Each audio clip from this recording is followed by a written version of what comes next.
నమస్తే. ఇన్నాళ్ళు నన్ను సపోర్ట్ చేస్తూ, ఎంకరేజ్ చేస్తూ మీ ప్రేమని నాకు అందిస్తున్న ప్రతి ఒక్కరికి కృతజ్ఞతలు. అలాగే ఈ వీడియో కూడా ఖచ్చితంగా మీకు ఉపయోగపడుతుంది. లైక్, షేర్ అండ్ సబ్స్క్రైబ్ చేసి మీ సపోర్ట్‌ని నాకు అందించండి. అలాగే ఈ వీడియో పట్ల మీకున్న అభిప్రాయాన్ని కామెంట్ సెక్షన్‌లో కామెంట్ చేసి తెలియజేయండి. ఇప్పుడు వీడియోని చూద్దాం. నమస్తే, వెల్కమ్ టు అవర్ ఛానల్. నేను పద్మిని. ప్రస్తుతం మనతో పాటు ప్రముఖ ఆధ్యాత్మికవేత్త, వాస్తు జ్యోతిష పండితులు కేఎస్ఆర్ గారు మనతో పాటు ఉన్నారు. మాట్లాడదాం. సార్ నమస్తే. సార్ సార్, ఈ మహాళయ పక్షంలోనే ఉన్నాం మనం. ఈ 15 రోజులు కూడా, ఈ పక్షం రోజులు కూడా పితృదేవతల ఆరాధన విషయానికి ప్రత్యేకించి కేటాయించినటువంటి రోజులు. అయితే కొన్ని తిథులకు మాత్రం ఇంకాస్త ప్రాముఖ్యత ఉంది అని చెప్పుకోవచ్చు. అదే భరణీ శ్రార్థం గురించి మనం మాట్లాడుకుంటే ఖచ్చితంగా ప్రాధాన్యత ఉంది. దానికి ఇంకా ఇంకో 4-5 కూడా ఉన్నాయి. వాటి గురించి ఒకసారి వివరణాత్మకంగా మీ నుంచి. తప్పకుండా.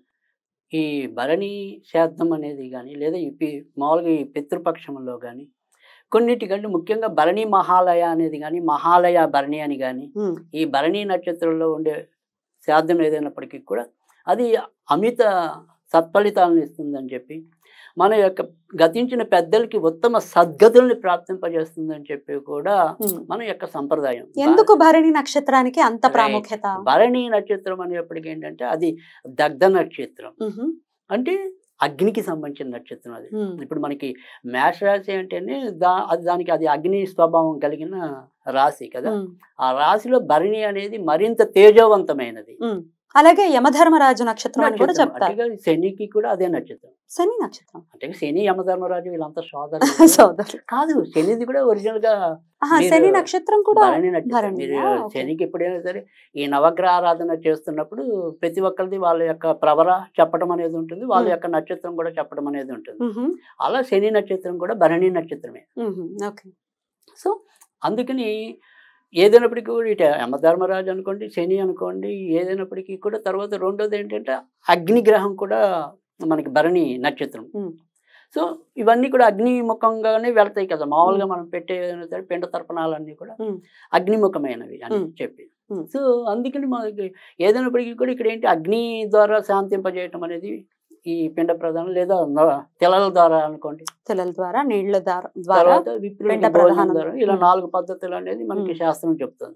సో అందుకని భరణి అనేది అమిత ప్రాధాన్యమైనది.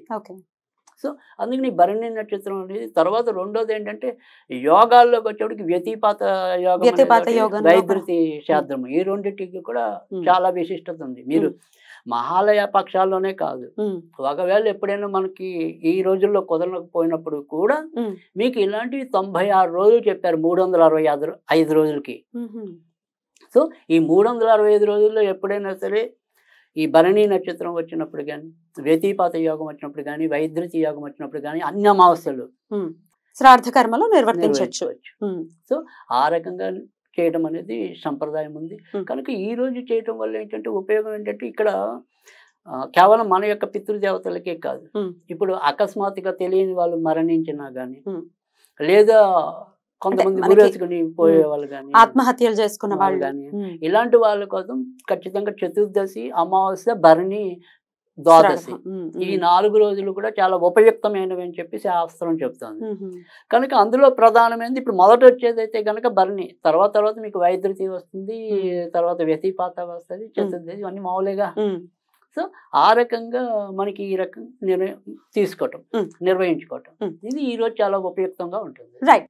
అయితే 15 రోజులకి కూడా ఎంతో కొంత దేనికి ఉండే ఇంపార్టెన్స్ దానికి ఖచ్చితంగా ఉంటుంది. కాబట్టి ఒకసారి పాడ్యం నుంచి మొదలుకొని అమావాస్య వరకు కూడా చేసేటటువంటి శ్రాద్ధ కర్మల ద్వారా ప్రతిదీ కూడా ఏమిటి, దీనివల్ల ఏమిటి, ఖచ్చితంగా పితృదేవతల ఆరాధన చేసుకోవాలి, బట్ దెన్ ఇంకా ఏమైనా ఐహికంగా దీనికి ఏమైనా ఉందా, ముడిపడి ఉందా అని అడిగేటటువంటి పరిస్థితి ఉంది. అందుకనే దాని రీత్యానే ప్రశ్న అడగడం జరుగుతుంది. సో ఈ 15 రోజులు ఏ రోజుకి ఏ విశిష్టత ఉంది? ఇప్పుడు ఈ రోజు ఆల్రెడీ పాడ్యమే, ఈ రోజు పెడితే గనక ఎటువంటి లాభం అని అనకూడదు, కానీ అనాల్సి వస్తోంది. ఎటువంటి లాభం ఉంటుంది? లాభము అనేది, నష్టము అనేది అంటే ఇప్పుడు ఏదైనప్పటికీ ఏమంటాం, లాభము అంటే వ్యాపారం అని కాదు ఇక్కడ అర్థం. వ్యాపారం అని కాదు అసలు చెప్తున్నా. సో లాభం అనేది వ్యాపారం అనేది కాదు, అంటే లాభము అంటే పరమార్థం. సో మీరు ఇంకో భాషలో దాని లాభం అన్నాం, అంతవరకే. సరే, అయితే ఇప్పటి నుంచి నేను అలాగే అడగాలి, ఏమిటి పరమార్థం, మాకేమిటి ఉపయోగం అంటే ఇప్పుడు ఏదైనప్పటికీ ఇక్కడ మనకి ఉపయోగం సంగతి పక్కన పెడితే పెద్దవాళ్ళకి ఉపయోగం, అంటే గతించిన వాళ్ళకి ఉపయోగం, ఇటు మనకి ఉపయోగం, వాళ్ళ ఆశీర్వాదం, వాళ్ళ యొక్క ఆశీర్వాదం మనకి లభిస్తుంది, వాళ్ళకి ఉత్తమ సద్గతులు ప్రాప్తిస్తాయని. సో ఇది లాభం. ఇక్కడ లాభం అనేది ఏంటంటే వ్యాపారం కాదు, కానీ మనం ఖచ్చితంగా చేయవలసిన వ్యవహారం. బాగుంది, చాలా బాగా చెప్పారు. మరి చెప్పండి, పాడ్యమి నాడు శ్రాద్ధ కర్మలు కనుక ఒకవేళ మనం నిర్వర్తిస్తే వచ్చేటటువంటి దాని పరమార్థం అంటే ఇక్కడ ఈ 15 రోజులు అనుకోండి, ఈ 15 రోజులకి కూడా ఒక్కొక్క రోజుకి ఒక్కొక్క ఐక సుఖాన్ని మన యొక్క హిందూ ధర్మం తెలపడం అనేది చేసింది. అంటే ఇక్కడ ఏంటి అంటే కనుక కనీసం వాటి మీద చాపల్యంతోనే సరే మనం కనీసం ఆ కార్యక్రమాలు నిర్వహిస్తాము అని చెప్పి ఒక సదుద్దేశంతో వీళ్ళు చేయటం అనేది. కానీ నమ్మకంతో చేసినప్పుడు శ్రద్ధాభక్తులతో శ్రద్ధతో చేసేదే శ్రాద్ధం, శ్రద్ధతో చేసేది. అవును. సో అది అందుకని ఆ రకంగా మనకి ఆ శ్రద్ధాభక్తులు ఉండటం కోసం ఏం చెప్పారంటే పాడ్యమి నాడు గనక చేస్తే సంపదలు వృద్ధి చెందుతాయి అన్నారు. ఒకవేళ విధి నాడు గనక చేస్తే అది రాజయోగం అన్నారు. తర్వాత వచ్చేప్పటికి తదియ నాడు గనక చేస్తే గనక అన్ని రకాల సంపదలు అన్నారు. తర్వాత చవితి నాడు చేస్తే గనక ఇష్టకామ్య సిద్ధి అన్నారు. సో ఐదో ఏదైతే పంచముందో పంచమి నాడు చేస్తే గనక జ్ఞానం అన్నారు. తర్వాత షష్ఠి నాడు గనక చేస్తే గనక శత్రునాశనం అన్నారు. తర్వాత వచ్చేప్పటికి సప్తమి నాడు చేస్తే గనక మోక్షం అన్నారు. తర్వాత వచ్చేప్పటికి అష్టమి నాడు చేస్తే గనక దారిద్ర్య నాశనం అని చెప్పారు. నవమి నాడు చేస్తే గనక సకలౌశర్యాలు అని చెప్పారు. దశమి నాడు చేస్తే గనక మనకి అన్ని రకాల దశలు ఉద్భవంగా ఉంటాయి, వైభవంగా ఉంటాయని చెప్పి. సో ఏకాదశి నాడు చేస్తే గనక ఏమన్నా స్వర్గం, అంటే జీవించి ఉన్నప్పుడే ఏమన్నా స్వర్గభాగ్యాలు అనుభవిస్తామని చెప్పి. తర్వాత ద్వాదశి నాడు చేస్తే కనుక ఈ ద్వాదశి నాడు చేసేది ఏంటంటే మన కోసమే కాకుండా యావత్ సమాజం భద్రతగా ఉండటానికి, ఆహారం పుష్కలంగా లభించడానికి. సో అందుకని ద్వాదశి, అందుకే మనం ఇందాక చెప్పుకున్న దాంట్లో కూడా, మొదటి చెప్పుకున్న దాంట్లో కూడా ద్వాదశి, చతుర్దశి, అమావాస్య ఇవన్నీ కూడా మనం చాలా విశిష్టం అని చెప్పాం ఈ పితృపక్షాలు. అందుకని ఈ ద్వాదశి నాడుని మనం నిర్వహించే కర్మ ఏంటంటే మన పెద్దవాళ్ళ కోసమే కాకుండా సమాజం కోసం కూడా. సో త్రయోదశి నాడు కనుక చేస్తే కనుక అన్ని రకాల కష్టాలు కూడా దూరం అవుతాయని చెప్పి, చతుర్దశి నాడు చేస్తే కనుక మొత్తం శాంతి నెలకొనటం అనేది ఒకటి. అదే అమావాస్య నాడు అయితే ఇది కాదు అది కాదు అన్ని తీరతాయి. ఇవన్నీ కూడా ఒక మహాలయ అమావాస్య నాడు చేస్తే వస్తుంది అనేది కూడా అంటూ ఉంటారు. సో అలా ఈ 15 రోజులకు కూడా ఇలా 15 రకాల చక్కటి ఐక సుఖాలని మనకి అందించింది హిందూ ధర్మం అనేది. సో ఆ రకంగా మనం ప్రతి ఒక్కరికి కూడా చెయ్యాలి. తర్వాత రెండోది ఏంటంటే ఒకవేళ ఏ కారణాల చేతైనా వీటిని నిర్వహించకపోతే గనక మీకు ఈ పితృదేవత స్తోత్రం అని ఉంటుంది. అది చదువుకోవచ్చండి? అది చదువుకుని అంటే 15 రోజులు చదవమంటారా లేకపోతే ఎలా? ప్రతిరోజు కూడా చదువుకుంటే మీకు చాలా మంచిది. సో ఈ 15 రోజులు కూడా ఈ పితృదేవత స్తోత్రాన్ని పఠించి మనం ఏదైనా సరే, ఇది పెయిన్ ఏంటంటే ఇక్కడ 4 దేవతల్ని ముఖ్యంగా చెప్పటం అనేది చేశారు. సో మాలయ పక్షానికి దేవుడు ఎవడు అంటే కనుక విష్ణుమూర్తిగా చెప్పటం అనేది. తర్వాత రెండోది వచ్చేప్పటికి ఏంటంటే విశ్వదేవుళ్ళు అని, అంటే విశ్వదేవతలు అని చెప్పడం అనేది ఒకటి. తర్వాత మూడోది వచ్చేప్పటికి ఏంటంటే మన యొక్క ఋషులు వాళ్ళని చెప్పడం అనేది.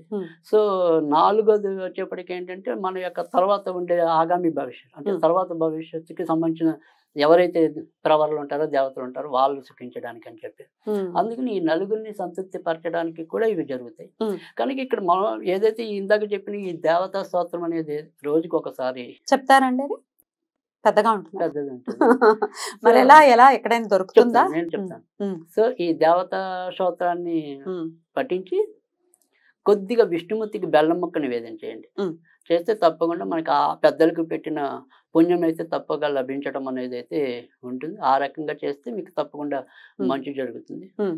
పితృదేవత స్తోత్రం మరి ఎలా దొరుకుతుంది? అదొకసారి స్టార్టింగ్ ఎలా ఉంటుందో అట్లీస్ట్ అదైనా చెప్తే రిఫరెన్స్ కి. బ్రహ్మ ఉవాచ నమో పిత్రే జన్మదాత్రే సర్వ దేవమయాచ సుఖదాయ ప్రసన్నాయ సుప్రీతాయ మహాత్మనే సర్వయజ్ఞస్వరూపాయ స్వర్గాయ పరమేష్టినే సర్వతీర్థావలోకాయ కరుణాసాగరాయ చ నమో సదా ఆశుతోషాయ శివరూపాయ తే నమః సదా అపరాధ క్షమినే సుఖాయ సుఖదాయ చ దుర్లభం మానుషమిదం ఏన లబ్ధం మయా వపుః సంభావనీయం ధర్మార్థే తస్మై పిత్రే నమో నమః తీర్థస్థాన తపోవోమ జపాదిన్ యస్య దర్శనం అస్తమేధాసతే తుల్యం తస్మై పిత్రే నమో నమః. చాలా బాగుందండి. వింటుంటేనే చాలా అంటే ఒక రకమైన ప్రశాంతత అయితే ఖచ్చితంగా వస్తుంది. చాలా చక్కగా చదివి కూడా వినిపించారు. అయితే ఇది ఎన్నిసార్లు చదవమంటారు ఈ స్తోత్రాన్ని? ఇది రోజుకి ఒక్కసారి చదివితే చాలు. కాకపోతే 15 రోజులు చదువుకోగలిగితే మంచిది. ఒకవేళ ఏ కారణం చేతైనా మర్చిపోయినా తప్పైతే లేదు. అలాగే 15 రోజులు కూడా మనకి ఇంట్లో తేలిగ్గా దొరికితే బెల్లం చిన్న మొక్క నివేదన చెయ్యండి. ఆ బెల్లం మొక్క మనం ఏదైనా సరే కొద్దిగా చెట్ల దగ్గర వాడి దగ్గర పెడితే ఏదైనా చీమలు అలాంటివి ఏమైనా తినడానికి అవకాశం ఉంటుంది. ఆ రకంగా కూడా మనకి భూతదయ అనేది ఉంటుంది. కాబట్టి ఖచ్చితంగా మన పూర్వీకులు సంతోషించడానికి ఉంటుంది. కనుక తేలిగ్గా చేసే పద్ధతులు ఇదొకటి. ఖచ్చితంగా ఇవి కూడా చేసుకుని శ్రాద్ధ విధులను ఖచ్చితంగా నిర్వర్తించాలి. కాని పక్షంలో ఒక్కొక్కసారి పెద్దవాళ్ళు చెప్పలేదు, మా వాళ్ళు ఎవరు చెప్పలేదు అని పద్ధతి తెలిసి ఉండొచ్చు, తెలియకుండకపోవచ్చు. చేద్దాం అనుకున్నప్పటికీ కూడా ఇప్పుడు అంటే ఎక్కడో ఉంటాం, ఆ దేశాల్లో మనకి అలవాటేగా అందరూ దొరక్కపోవచ్చు.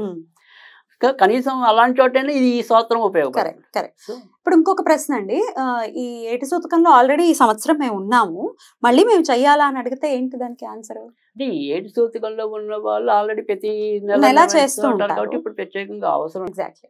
ఒకవేళ తెలియకపోతే అమావాస్య చెప్పారు, భరణి చెప్పారు, వైద్యులు చెప్పారు, వ్యతిపద చెప్పారు. సో అందుకని తెలియని వాళ్ళు అలా పెట్టుకుంటారు. అద్భుతంగా వివరించారండి. ఖచ్చితంగా ప్రతి ఒక్కరికి మీరు ఇందాక అన్నట్టుగా అవగాహనని పెంచేటటువంటి ప్రయత్నమే ఇది. ఖచ్చితంగా పితృదేవతల అనుగ్రహాన్ని పరిపూర్ణంగా ప్రతి ఒక్కరూ పొందాలి అని మనస్ఫూర్తిగా కోరుకుంటూ చాలా అద్భుతంగా మాకు వివరించినందుకు కృతజ్ఞతలండి. నమస్కారం.